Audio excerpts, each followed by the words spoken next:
مولاي صل وسلم دائما ابدا على حبيبك خير الخلق كلهم. معزز سامعین کرام، السلام علیکم ورحمۃ اللہ وبرکاتہ.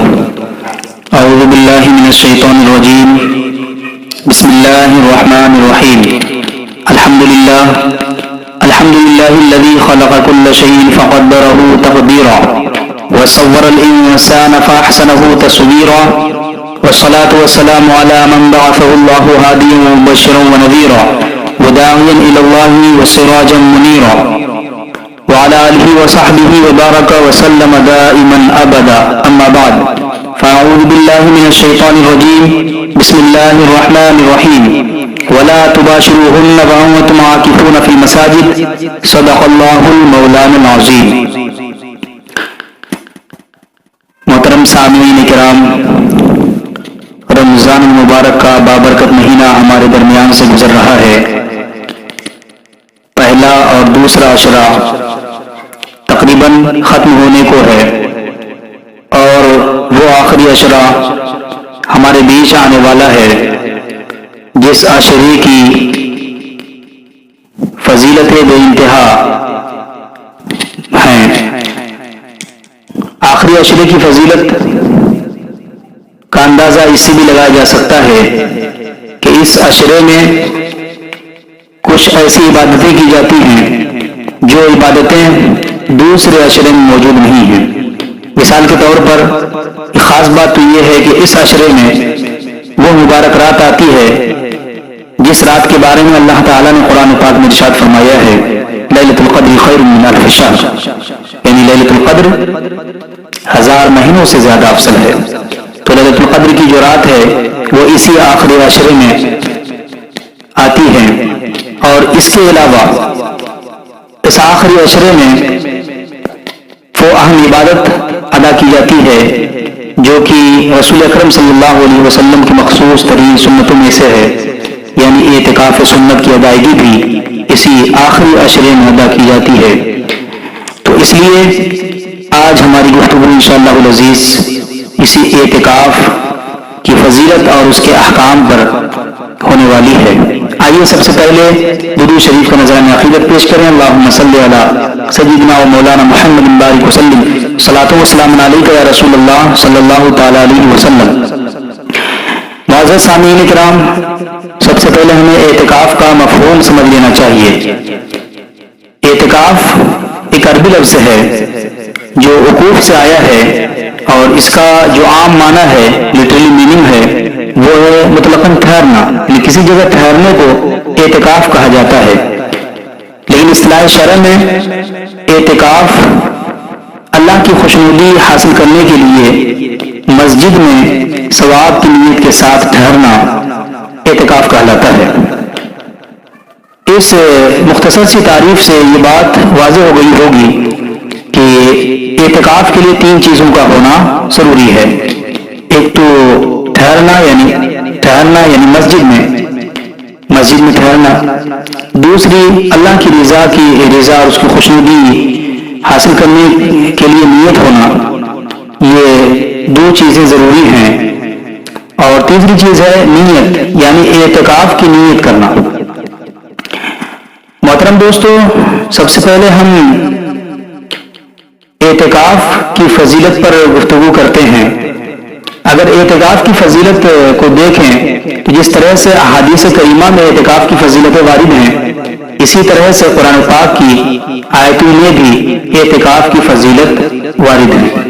چنانچہ سورہ بقرہ کی آیت نمبر 125 میں ہے، اللہ تعالیٰ ارشاد فرماتا ہے اعوذ باللہ من الشیطان الرجیم وَعَهِدْنَا إِلَىٰ إِبْرَاهِيمَ وَإِسْمَاعِيلَ أَن طَهِّرَا بَيْتِيَ لِلطَّائِفِينَ وَالْعَاكِفِينَ وَالرُّكَّعِ السُّجُودِ. اور ہم نے ابراہیم اور اسماعیل کو حکم دیا کہ تم دونوں میرے گھر یعنی خانہ کعبہ کو پاک کرو، طواف کرنے والوں کے لیے، اعتکاف کرنے والوں کے لیے، اور رکوع اور سجود کرنے والوں کے لیے. معزز سامعین، غور کریں اس آیت کریمہ پہ کہ اللہ تبارک و تعالیٰ نے حضرت ابراہیم علیہ السلام اور حضرت اسماعیل علیہ السلام کو خانہ کعبہ کو پاک کرنے کا حکم دیا، یعنی خانہ کعبہ کو صاف ستھرا کر کے پاک منزہ اور مصفح بنانے کا حکم دیا کن لوگوں کے لیے؟ 3 طرح کے لوگوں کے لیے. ایک تو رکوع اور سجود کرنے والوں کے لیے یعنی نمازیوں کے لیے، دوسرے طواف کرنے والوں کے لیے جو حج کرنے اور عمرہ کرنے کے لیے جاتے ہیں ان لوگوں کے لیے، ان لوگوں کے طواف کے لیے، اور تیسرے وہ لوگ جو اعتکاف کرتے ہیں ان اعتکاف کرنے والوں کے لیے. اس سے اندازہ لگایا جا سکتا ہے کہ اعتکاف کی فضیلت اللہ تبارک و تعالیٰ کے نزدیک بے انتہا ہے. اس کے علاوہ اگر احادیث کریمہ میں دیکھیں تو اعتکاف کی بہت زیادہ فضیلتیں احادیث کریمہ میں وارد ہیں. چنانچہ ایک بیہقی شریف کی حدیث پاک ہے، حضرت امام حسین رضی اللہ تعالیٰ عنہ سے مروی فرماتے ہیں اللہ کے حبیب صلی اللہ علیہ وسلم نے ارشاد فرمایا کہ جس شخص نے 10 دن کا اعتکاف کیا اسے 2 حج اور 2 عمرے کا ثواب ملتا ہے.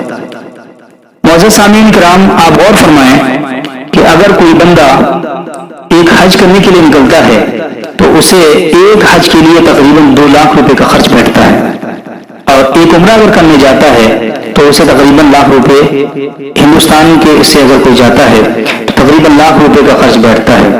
اس طرح سے اگر دیکھیں تو اگر 2 حج اور 2 عمرے کا اگر خرچ دیکھیں تو تقریباً 6 لاکھ روپے، قریب 6 لاکھ روپے کا خرچ بیٹھتا ہے 2 حج اور 2 عمرے کا. لیکن اللہ تبارک و تعالیٰ کی قدرت پہ آپ غور کریں، اس کی رحم کرم پر اور اس کی قدرت پر غور کریں کہ اللہ تبارک و تعالیٰ ایسے بندے کو جو اعتکاف کرتا ہے 10 دن کا، اس بندے کو اللہ تبارک و تعالیٰ 2 حج اور 2 عمرے کا ثواب عنایت فرما دیتا ہے. محترم دوستو، اس سے اندازہ لگایا جا سکتا ہے کہ اعتکاف کی بہت زیادہ فضیلتیں ہیں.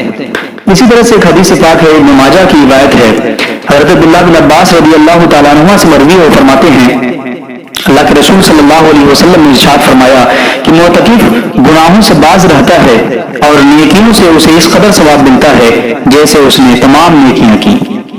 اس روایت کو ذرا سمجھنے کی ضرورت ہے.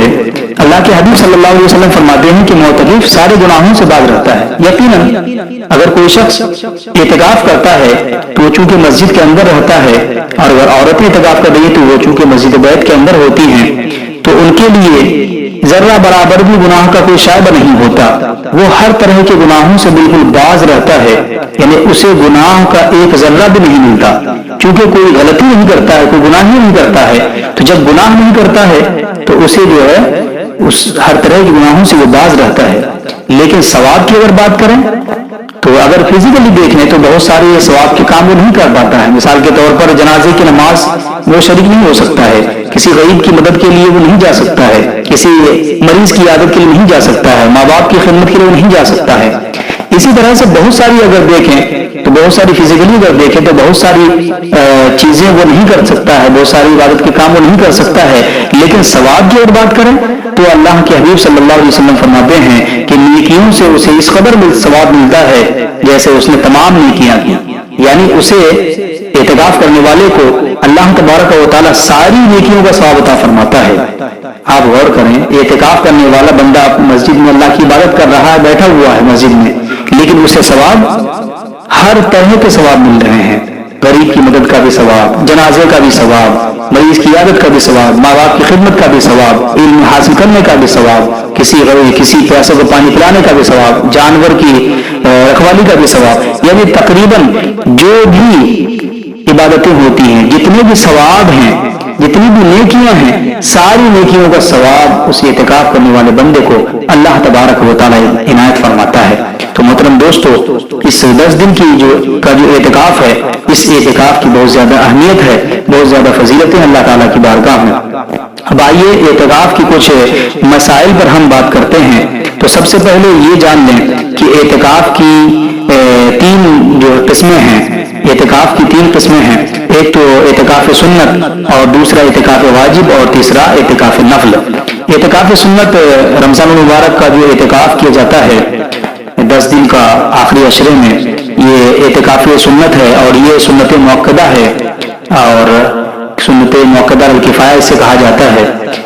اور دوسرا جو اعتکاف ہے اعتکاف واجب. مثال کے طور پر کسی نے اعتکاف کی نظر مانی تو وہ اعتکاف واجب ہوگی.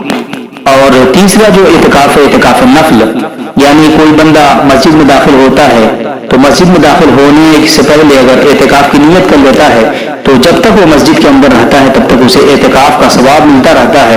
یہ اعتکاف نفل یا اعتکاف سنت غیر مؤکدہ قرار کہا جاتا ہے. اعتکاف اس وقت جو موضوع سخن ہے ہمارا وہ ہے اعتکاف سنت، یعنی رمضان المبارک کے آخری عشرے میں جو 10 دن کا اعتکاف کیا جاتا ہے وہ اعتکاف سنت مؤکدہ ہے. اور اس کا ثبوت حدیث پاک سے ہے. صحیحین کی حدیث ہے، یعنی امام بخاری اور امام مسلم دونوں نے اس حدیث پاک کو روایت کی ہے کہ حضرت ام المؤمنین سیدہ صدیقہ عائشہ رضی اللہ تعالی عنہا سے مروی فرماتی ہیں کہ رسول اکرم صلی اللہ علیہ وسلم رمضان کے آخری عشرے میں اعتکاف فرمایا کرتے تھے. اس حدیث پاک سے فقہاء کرام نے ثابت کیا ہے کہ اعتکاف 10 دن کا جو اعتکاف ہے یہ سنت مؤکدہ ہے. اعتکاف سنت مؤکدہ جو کہ رمضان المبارک کے آخری عشرے میں ادا کیا جاتا ہے، اس کے کچھ شرائط ہیں. اعتکاف سنت مؤکدہ کے لیے سب سے پہلی جو شرط ہے وہ ہے اسلام، یعنی مسلمان ہونا یہ ضروری ہے. دوسرا ہے عقل کا ہونا، یعنی عاقل ہونا، عقل مند ہونا، یعنی اس کی عقل کھوئی ہوئی نہ ہو بلکہ وہ عقل مند ہو.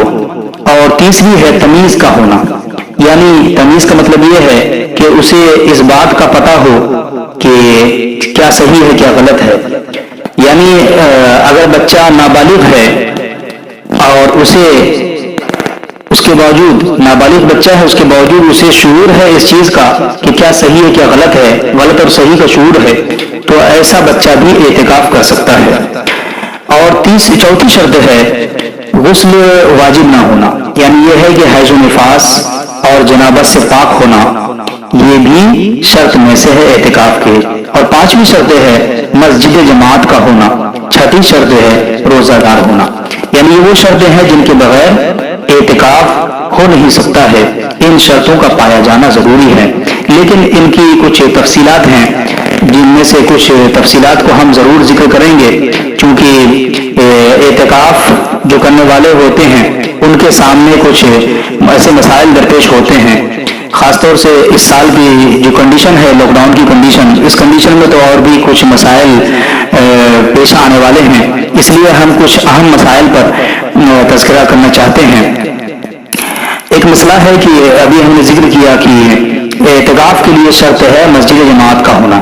تو یہ مسئلہ دراصل مردوں کے لیے ہے، یعنی مردوں کے لیے مسجد جماعت کا ہونا شرط ہے.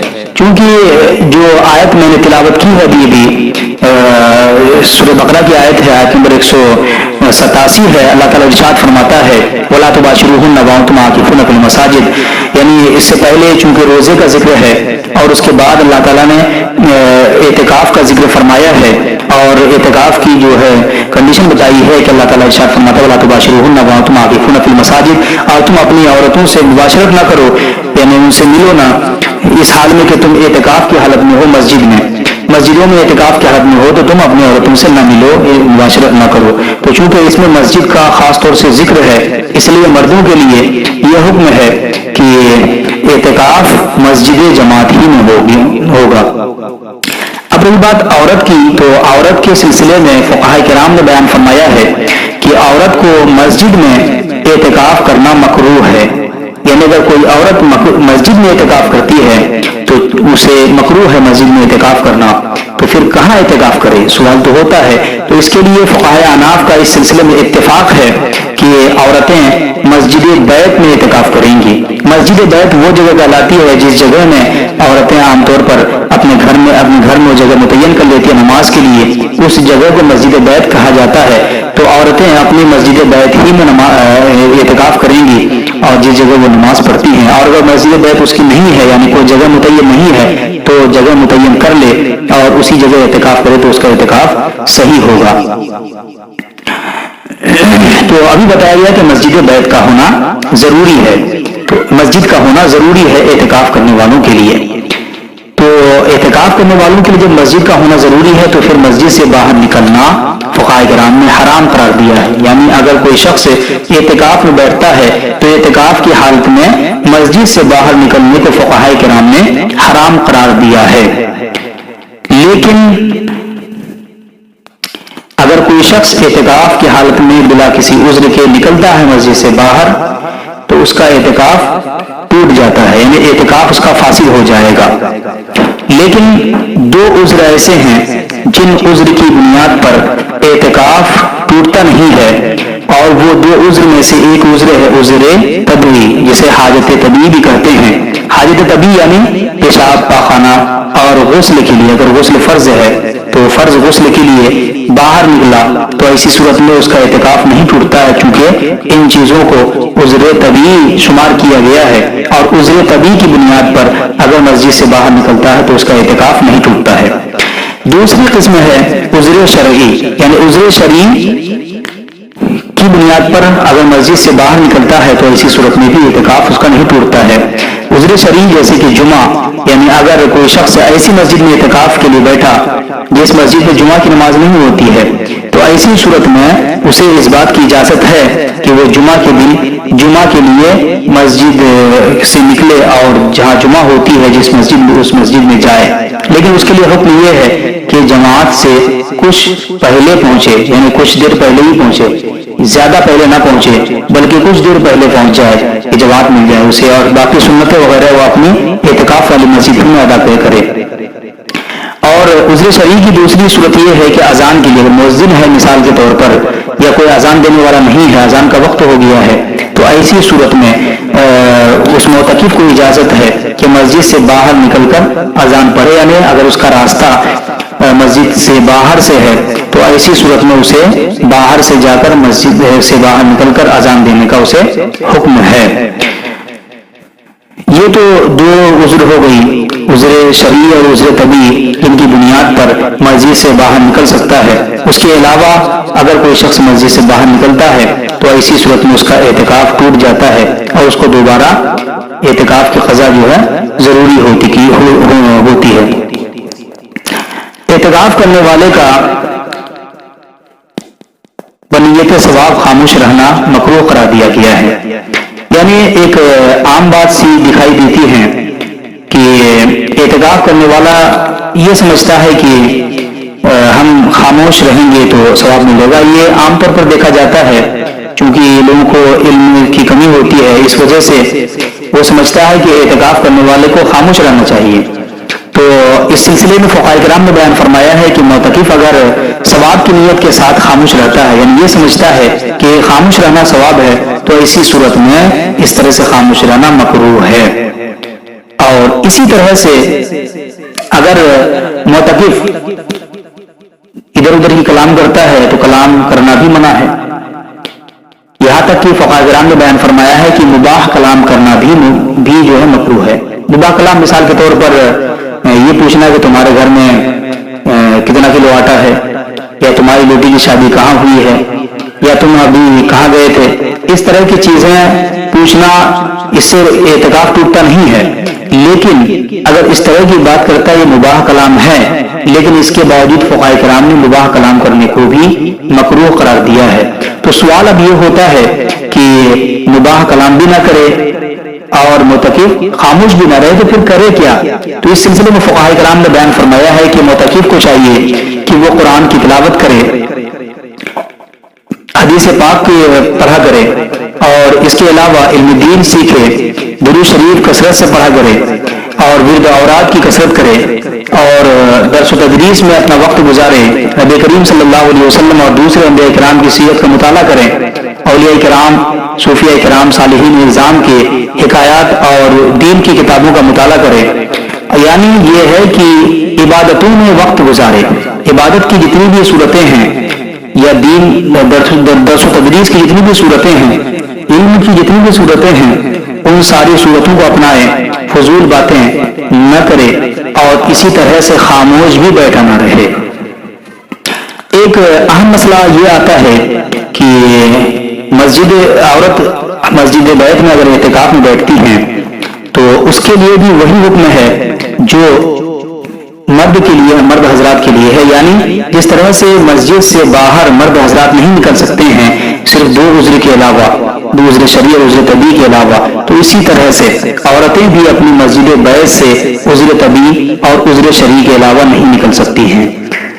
اس کے علاوہ اگر ایک اہم مسئلہ یہ آتا ہے کہ اگر کسی شخص کا اعتکاف کسی وجہ سے چھوٹ جاتا ہے، یعنی اعتکاف کی نیت تو کر لی، اعتکاف شروع بھی اس نے کر دی، تو ایسی صورت میں اس پر اعتکاف تو واجب ہو گیا، یعنی اعتکاف اس کا شروع ہو گیا تو اعتکاف پورا کرنا ضروری ہے اسے، لیکن کسی وجہ سے کسی عذر کی بنیاد پر یا قصدن بھی اگر اس نے توڑ دیا اعتکاف کو چھوڑ دیا توڑ دیا، تو ایسی صورت میں اس کی قضا واجب ہوتی ہے۔ اور مثال کے طور پر اس کی میں مثال دیتا ہوں کہ اگر مثال کے طور پر یا تو قصدن ہی چھوڑا، یا پھر یہ ہے کہ اسے کوئی اہم بیماری لاحق ہو گئی، اس کی بنیاد پر اسے چھوڑنا پڑا، یا یہ ہے کہ عورت کو حیض و نفاس آ گیا، تو ایسی صورت میں بھی اعتکاف کو چھوڑ دینا ہوتا ہے اور پھر بعد میں اس کی قضا کرنی ہوتی ہے۔ اور اسی طرح سے اگر کوئی شخص جنون میں آ گیا، یعنی پاگل پن اسے آ گئی، تو ایسی صورت میں وہ بھی اعتکاف چھوڑ دے گا اور بعد میں اس کی قضا اسے کرنی ہوگی۔ اب اس میں یہ ایک بات خاص یاد رکھنے کی ہے کہ جتنے دنوں کے اعتکاف چھوٹے ہیں اتنے دنوں کا اعتکاف ہی اس پر لازم ہے، اس کے علاوہ اس پر اعتکاف لازم نہیں ہے، یعنی ایسا نہیں کہ سارے دنوں کے اعتکاف کرنے پورے 10 دن کے نہیں۔ اب اگر اعتکاف اسے کرنا ہے تو جتنے دنوں کے چھوٹے ہیں اتنے دنوں کے اعتکاف ہی صرف اسے کرنے ہیں۔ اسی طرح سے عورتوں کو ایک مسئلہ یہ آتا ہے کہ چونکہ وہ اپنے گھر میں ہوتی ہیں تو اس لیے انہیں یہ بھی جاننا ضروری ہے کہ اگر بچہ کوئی آ جاتا ہے تو ایسی صورت میں ان بچوں سے خبر و خیریت کی باتیں تو کر سکتے ہیں، یعنی کیسے ہو، کیا حال ہے، یہ ساری چیزیں پوچھ سکتے ہیں، لیکن اس کے علاوہ جو دنیاوی باتیں ہوتی ہیں وہ باتیں ان سے نہیں کر سکتے ہیں۔ اور اگر اپنا بیٹا یا اپنی بیٹی آتی ہے اپنے پاس تو اس سے اعتکاف نہیں ٹوٹتا ہے، لیکن اگر غیر محرم اگر آ جائے تو ایسی صورت میں غیر محرم کو عورت کا غیر محرم کو جو ہے اعتکاف کی حالت میں دیکھنا یا اس سے جو ہے کلام کرنا، یہ ساری چیزیں ممنوع ہیں، تو ان چیزوں سے بچنا چاہیے۔ اور اپنے گھر کے اندر ہوتی ہیں لیکن اس کے باوجود وہ مسجد بیت سے وہ نہیں نکل سکتی، یعنی جو ایریا اس نے چنا ہے اعتکاف کے لیے اس ایریا کے اندر ہی اسے رہنا ہے، اس ایریا سے وہ باہر نہیں نکل سکتی ہیں، یعنی ایسا نہیں ہے کہ برآمدہ میں چلی گئی یا پھر جو ہے جتنے گھر کے دوسرے حصے بچے ہیں اس دوسرے حصے میں بیٹھی رہی، ایسا نہیں کر سکتی ہیں۔ جس جگہ کو اس نے متعین کیا ہے وہ چونکہ مسجد کے حکم میں اس ٹائم ہے، اس لیے مسجد بیت کہلاتی ہے، اس لیے اسے اسی کے اندر اسے رہنا ہے، اس سے باہر اسے نہیں نکلنا ہے۔ اعتکاف کے لیے یعنی معتکفین حضرات کے لیے یہ بھی ضروری ہے کہ اعتکاف کی صورت میں جمع نہ کرے اور اپنی بیوی سے بوس و کنار بھی نہیں کر سکتا ہے، اور اسی طرح سے اپنی بیوی سے ہم بستری بھی نہیں کر سکتا ہے، چونکہ ہم بستری کا حکم تو قرآن پاک ہی نے منع ہے، یعنی حکم دیا گیا ہے کہ جو اعتکاف کرنے والے ہیں وہ مباشرت نہ کریں مسجد میں جبکہ اعتکاف کی حالت میں ہوں، اس کا حکم تو وہیں پر ہے، وہاں پر منع کیا گیا ہے۔ اس کے علاوہ بوس و کنار وغیرہ کی ممانعت بھی حدیث پاک سے ثابت ہے، چنانچہ حضرت ابو درداء رضی اللہ ابو داؤد شریف میں ہے کہ حضرت عائشہ صدیقہ رضی اللہ تعالی عنہا سے مروی و فرماتی ہیں کہ معتکف پر سنت یعنی حدیث سے ثابت ہے کہ نہ مریض کی عیادت کو جائے، نہ جنازہ میں حاضر ہو، نہ عورت کو ہاتھ لگائے اور نہ اس سے مباشرت کرے اور نہ کسی حاجت کے لیے جائے مگر اس حاجت کے لیے جا سکتا ہے جو ضروری ہے، اور اعتکاف بغیر روزہ کے نہیں، اور اعتکاف جماعت والی مسجد میں کرے، یعنی یہ حدیث پاک سے ثابت ہے۔ اس لیے معتکفین حضرات سے گزارش ہے کہ وہ ان باتوں کا خیال رکھے، اور اس کے علاوہ اگر دیگر احکامات میں کوئی پریشانی آتی ہے مسائل میں تو ان مسائل کے لیے علماء کرام سے رابطہ کریں، آس پاس کے جو علماء ہیں۔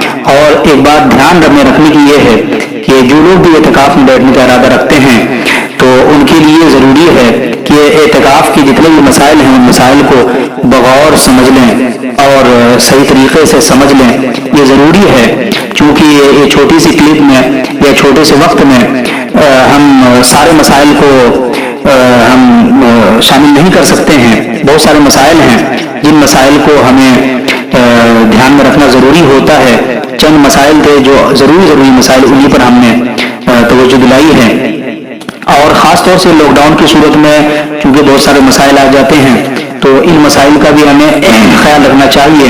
لاک ڈاؤن کی صورت میں ایک مسئلہ یہ سامنے آ سکتا ہے کسی کے ذہن میں کہ ہم اپنے گھر میں ہی اعتکاف کر لیں چونکہ لاک ڈاؤن ہے، تو اسی صورت میں آپ کو یہ میں بتا دوں، آپ سے میں عرض کرتا ہوں کہ اعتکاف مردوں کے لیے گھر میں بالکل بھی نہیں ہے، بلکہ مردوں کو اعتکاف کے لیے مسجد میں جانا ہی ضروری ہے، یعنی مسجد میں ہی مردوں کا اعتکاف ہو سکتا ہے، گھر میں اعتکاف نہیں ہو سکتا۔ اور تقریباً 5 لوگوں کی اجازت تو مسجد میں ہے ہی تقریباً ہر جگہ، تو اس لیے کوشش یہ کیجیے کہ ہر مسجد میں تقریباً 5 لوگ تو ضرور بیٹھ جائیں اعتکاف میں۔ اور جو مسجد کے پاس والے ہیں ان سے میری گزارش ہے کہ وہ لوگ ترجیح دیں بیٹھنے کے لیے، چونکہ لاک ڈاؤن کی صورت میں کنڈیشنیں خراب چل رہی ہیں، اس لیے دور والے بیٹھنے میں پریشانی ہو سکتی ہے۔ اور وہ مسجدوں کے ذمہ داران اور مسجدوں کے متولین حضرات اور ائمہ حضرات سے میری گزارش ہے، اور جو لوگ بھی میری باتوں کو سن رہے ہیں، آواز کو سن رہے ہیں، ان سے میری ایک عاجزانہ گزارش یہ ہے، وہ مسجدیں جن میں بہت زیادہ بھیڑ اکٹھا ہوتی تھی پچھلے سالوں میں اور بہت زیادہ لوگ اعتکاف کے لیے بیٹھا کرتے تھے، ان سے میری گزارش ہے، یا جو بھی میری بات کو سن رہے ہیں ان سے گزارش ہے کہ ایسی مسجدوں میں اعتکاف کا اہتمام زیادہ نہ کریں۔ یعنی جتنے لوگ 5-6 لوگ جن کی اجازت ہے گورنمنٹ کی طرف سے، اتنے ہی لوگ بیٹھیں، اس سے زیادہ لوگ نہ بیٹھیں، چونکہ حالات بہت ہی خراب ہے کورونا کی وجہ سے، اور یہ بیماری دن بدن پھیلتی جا رہی ہے، لوگ دشواریوں کا سامنا کر رہے ہیں۔ اس لیے گزارش ہے کہ اعتکاف کے لیے اتنے لوگ ہی بیٹھیں جتنے لوگوں کی اجازت دیتی ہے حکومت، اور زیادہ بھیڑ اکٹھا نہ ہو۔ اور وہ لوگ جو بھی اس سال اعتکاف میں بیٹھنے والے ہیں ان سے میری خاص گزارش ہے کہ اپنے لیے خوب دعائیں کریں اعتکاف کی حالت میں، اور خوب گڑائیں اللہ کی بارگاہ میں، توبہ کریں، استغفار کریں، اور اپنی کامیابی کے لیے، اپنی مغفرت کے لیے، اپنے پریوار، اپنے گھر والوں اور اپنے اہل ویال کے لیے آپ خوب دعائیں کریں۔ لیکن میری گزارش، ایک خاص گزارش یہ ہے کہ ان ساری کے ساتھ اعتکاف کی جتنی بھی راتیں ہیں ان ساری راتوں میں امت محمدیہ کے لیے خاص طور سے آپ دعا کریں، ان کی کامیابی کے لیے۔ آج آپ اگر غور کریں تو امت محمدیہ کا کوئی بھی رہبر سامنے موجود نہیں آ رہا ہے، نظر نہیں آ رہا ہے، اور امت محمدیہ ہر جگہ پس رہی ہے۔ اس لیے آپ سب سے گزارش ہے کہ جو لوگ بھی اعتکاف میں بیٹھ رہے ہیں امت محمدیہ کی کامیابی کے لیے اور ان کی سرخروئی کے لیے اور ہر طرح کی مصیبتوں سے آزادی کے لیے ضرور دعائیں کریں، اور کورونا جیسی بلا کو جلد از جلد اس دنیا سے خاتمے کے لیے بھی دعا کریں۔ اللہ تعالیٰ کی بارگاہ میں دعا ہے کہ اللہ پاک ہم سب کو توفیق خیر عطا فرمائے، اعتکاف کی توفیق عطا فرمائے، اور سارے لوگوں کو ہر طرح کی بلا اور آسیب سے اور خاص طور سے کورونا جیسی بلا سے محفوظ و مامن فرمائے۔ وما توفیقی الا باللہ۔ جو لوگ بھی ہماری باتوں کو سن رہے ہیں وہ پڑھیں استغفر اللہ ربی من کل ذنب واتوب الیہ، اشہد ان لا الہ الا اللہ واشہد ان محمدا عبدہ ورسولہ۔ السلام علیکم ورحمۃ اللہ۔